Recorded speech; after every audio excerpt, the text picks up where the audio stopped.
உதயநிதி ஸ்டாலின் தற்போது அறிவிப்பை ஒன்று வெளியிட்டிருக்கிறார். திமுகவில் இளைஞரணியில் திமுக இளைஞரணி கூட்டத்தில் திமுக இளைஞரணி நிர்வாகிகள் திமுக இளைஞரணி சார்பாக திருவண்ணாமலையில் 1,30,000 நிர்வாகிகள் 1,30,000 பேர் பங்கேற்கும் வகையில் கலைஞர் திடலில் நிர்வாகிகள் சந்திப்பானது தற்போது நடைபெற இருக்கிறது. பிரம்மாண்டமான ஏற்பாடுகள் செய்யப்பட்டிருக்கின்றன.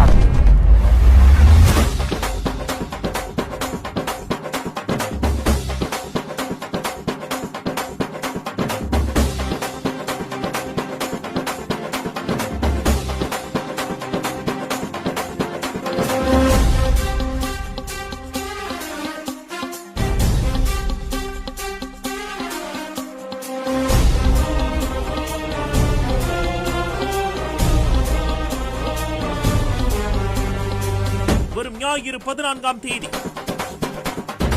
சுமார் 1,30,000 இளைஞர் அணி நிர்வாகிகள் கலந்து கொள்ளும் வடக்கு மண்டலத்திற்கான பிரம்மாண்ட நிர்வாகிகள் சந்திப்பு. கழக இளைஞர் அணி செயலாளர் மாண்புமிகு துணை முதலமைச்சர் உதயநிதி ஸ்டாலின் அவர்கள் தலைமையேற்க கழக தலைவர் மாண்புமிகு முதலமைச்சர் அவர்கள் சிறப்புரையாற்றுகிறார்.